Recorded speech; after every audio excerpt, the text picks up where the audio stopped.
time is 5:30 p.m.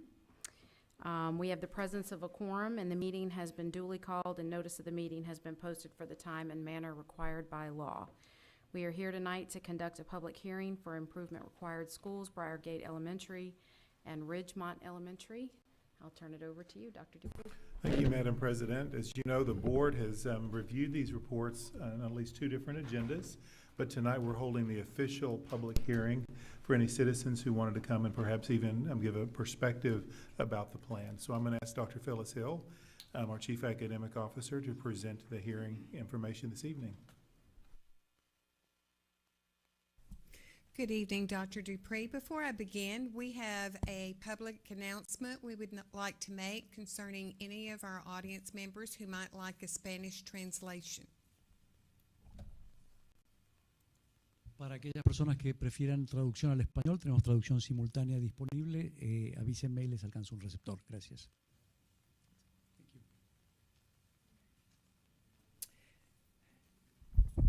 And with that said, we'll begin.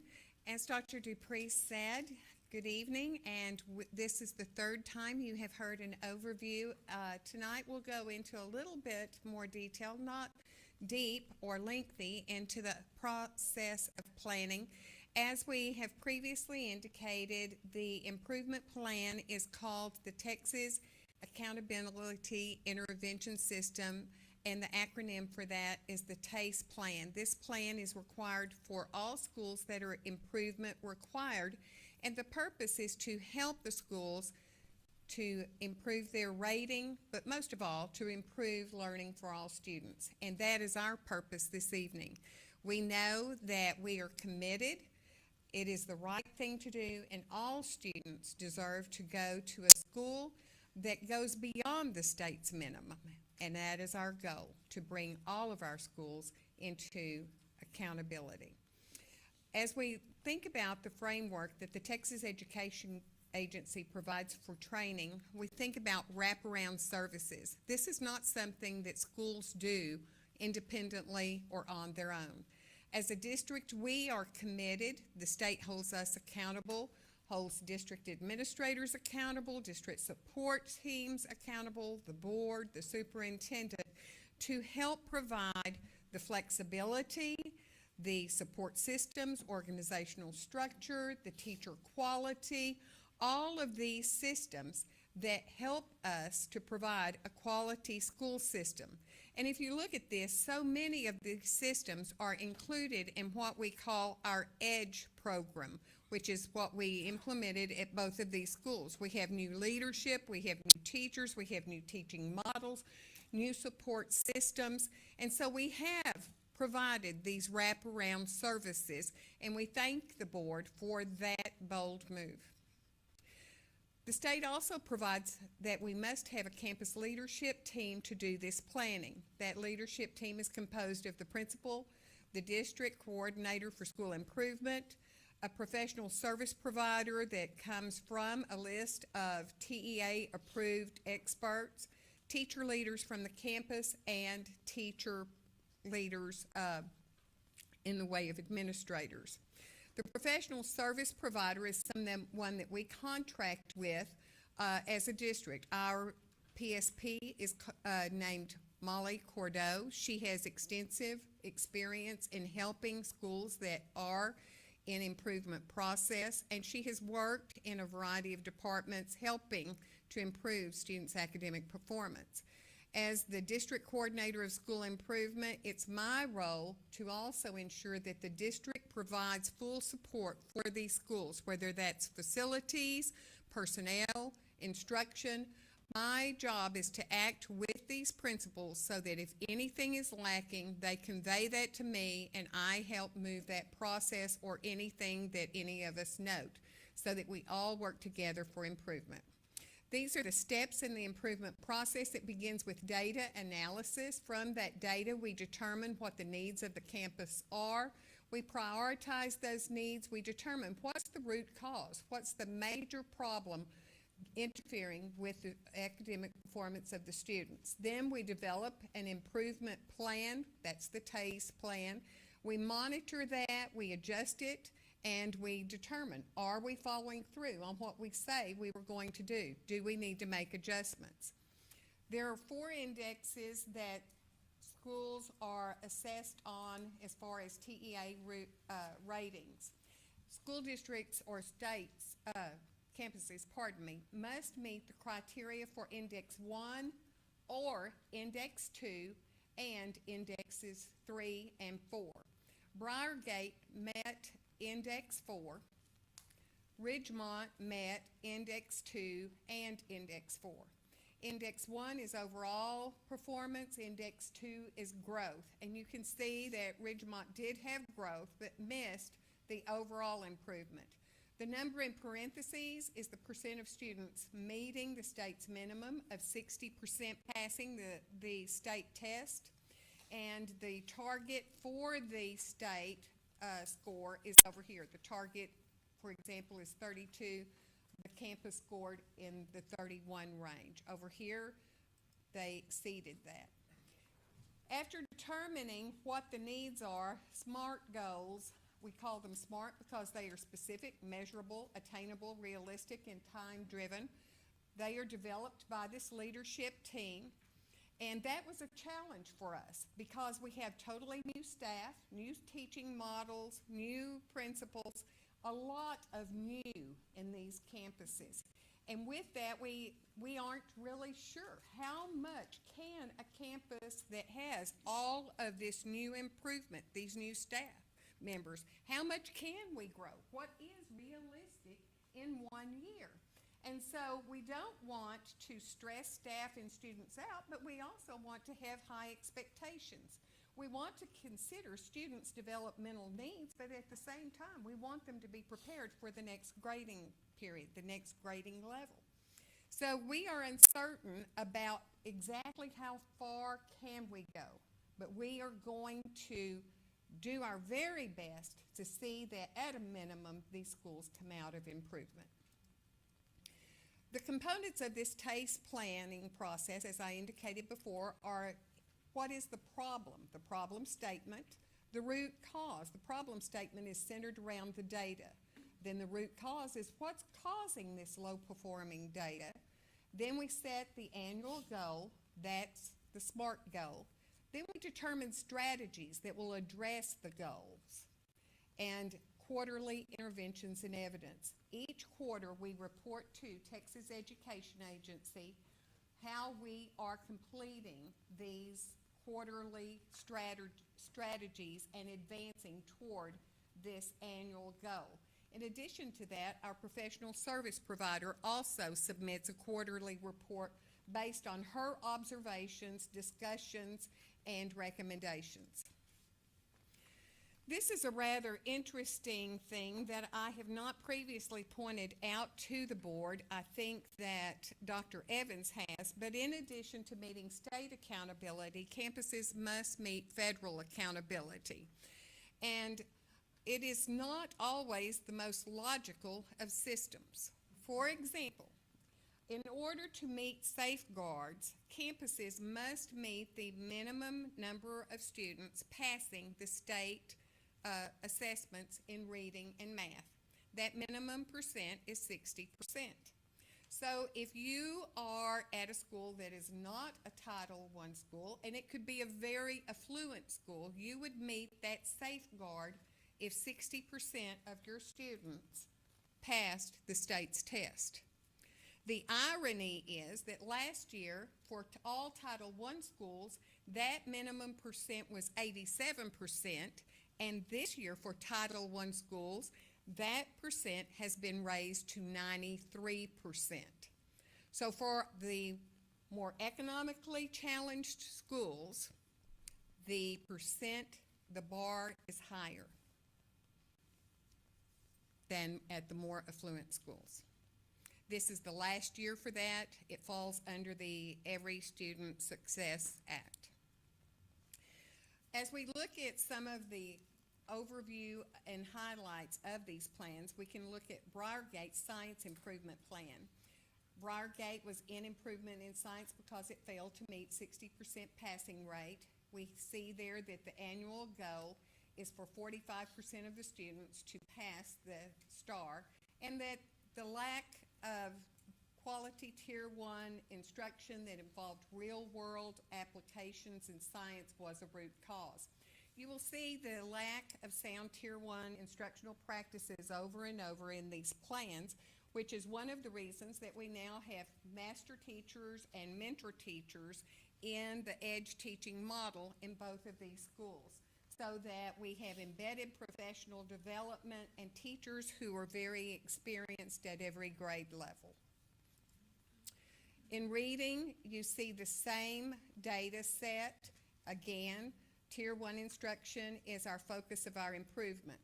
Repeatedly for major strategy, you'll see flexible grouping. Flexible grouping is accomplished where teachers meet as a group in professional learning communities, and they assess whether or not students have demonstrated understanding of the instruction. If they have not, then they group students into special groups to address specific areas of need and misconceptions, areas where they need further instruction, more intensive instruction. And the students may go to a student other than their homeroom teacher during flexible grouping to receive that instruction. In math, very similarly, failed to meet 60% passing, but they were very close, so you will see that 65% is the goal for next year. And once again, lack of rigor in Tier 1 instruction, and including daily formative assessments. And I want to point out that daily formative assessments don't necessarily mean pencil and paper testing every day. That could be an oral assessment, teacher observation, working with small groups. Teachers are capable of assessing student understanding in a number of ways.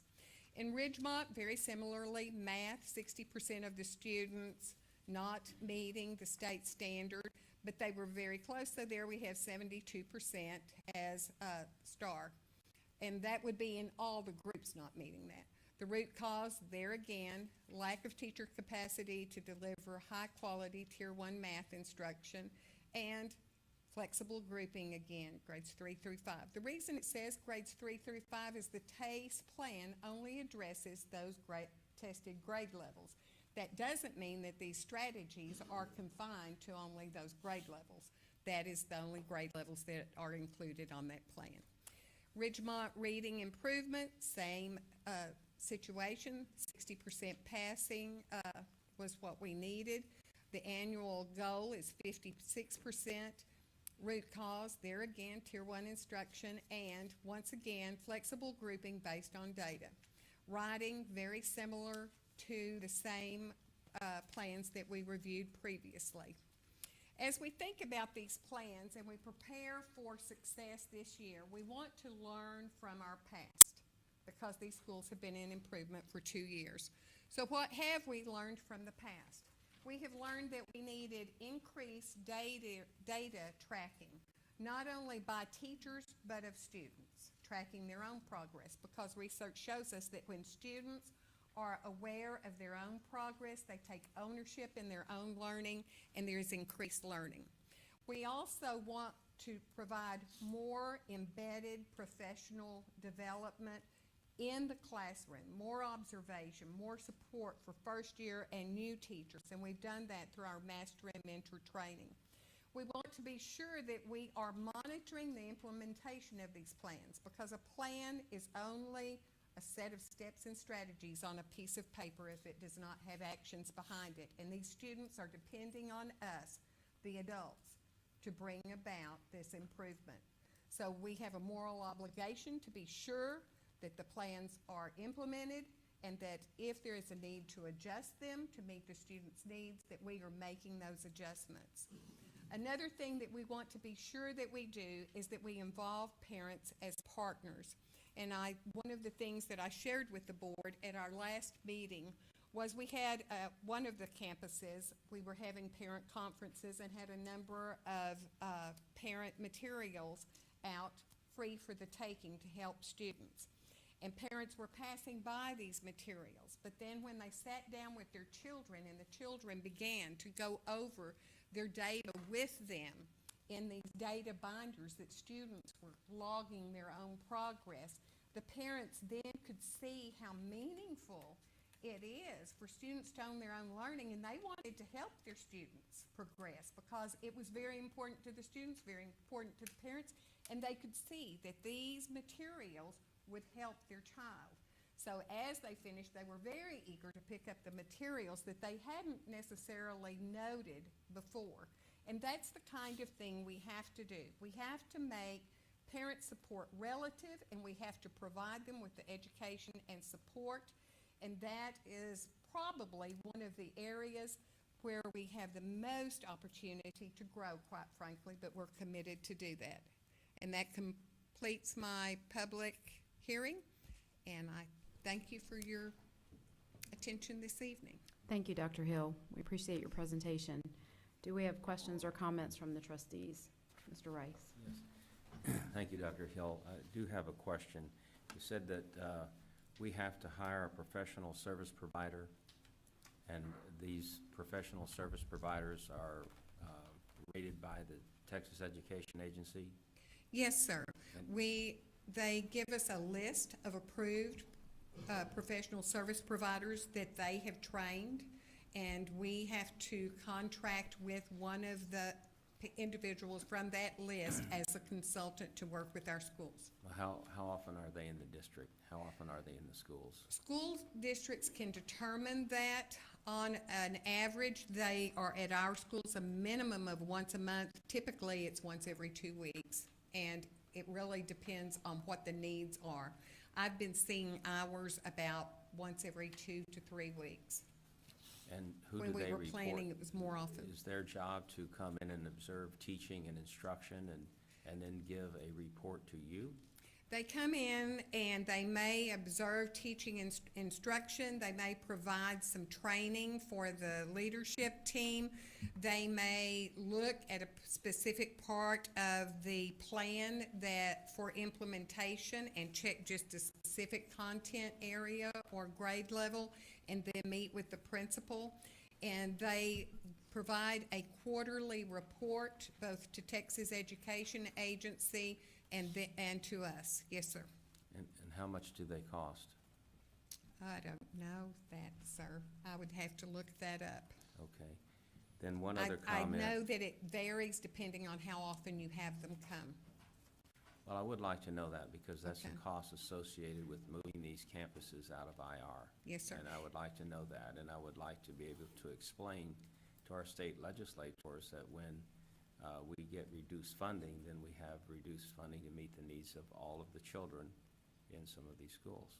I can give you the exact cost for last year because What is we it? used the same professional service provider, so I can give you what that budget cost was last year. Okay. And then the federal guideline that, you know, we have to, the state requirement is that 60% of the students must pass in the 4 areas. But now the state, the federal government says, no, it's 97%. 93, sir. Yes, sir. 93. Now, does that, if we achieve 61%, does this federal regulation impact the states, our ability to move these schools out of IR? No, sir. It just affects our federal accountability, our safeguards. Okay, but that's gonna go away after this year. After this year, yes, sir. So I is think the federal government realizes that's a bit unrealistic and not completely logical. And then I was noticing on Briargate Science Improvement, if our goal is to achieve a 45% pass rate, but we really need to be at 60%. Yes, sir, but on Index 2, remember where I showed the 4 indexes? You can meet accountability by meeting either Index 1 or Index 2 plus Indexes 3 and 4, and Index 2 is growth. As a matter of fact, Krista McAuliffe came out of improvement last year and did not meet the state minimum, but had significant growth. And if we meet that 45, we will meet significant growth. Okay. And these 2 elementary schools are in the 2nd year of IR, Yes, sir. and we think we'll get them moved out at the end of this year. That is our goal, that is our intention, and we're going to put all of our departments at the district's disposal to support that, sir. All right, thank you, Dr. Hill. Thank you, Mr. Rice. Ms. Helliger? Thank you for your presentation. Something that you said to me, said to us today, to support the 3rd and 5th grades. So this is our 2nd year. What are we doing in this for our 1st and 2nd graders, our 2nd graders, because they're the ones that moved into our 3rd grade year, to support, to make sure that they have the skills, that they're receiving the proper skills that they need, so that when they do move to 3rd grade, that they're starting at the level that we need for them to start, so we won't have to work as hard during the time when they're in 3rd grade. That's a very good point, Ms. Helliger. And we are using the EDGE model in kindergarten through 5th grade. We use more small group instruction with the teacher in pre-K, kindergarten, and 1st grade just because of the familiarity and the age of the students. But there is some flexible grouping. We're still using the FIT teaching model, and many of the interventions that we have with EDGE and the professional learning communities, the data-driven instruction, those things are available and being utilized at every grade level. We only report 3rd through 5th for the TAIS, but those other interventions are available throughout the school in the new organization of the schools. I would like to, at another time, get some demographics on how many students do we have coming in and out of those schools? What's the turnover when it comes to the student population? What are we looking for when it comes to the children that are actually matriculating from 2nd, 3rd, 4th, and 5th grade? What's the stability there on those students that we are teaching? Okay. Thank you. We can get that for you. One of the things that I want to apologize for is that we have both principals here and leadership teams and some teachers from both of these campuses. And I would like to have the Briargate principal and staff please stand so that people know who you are.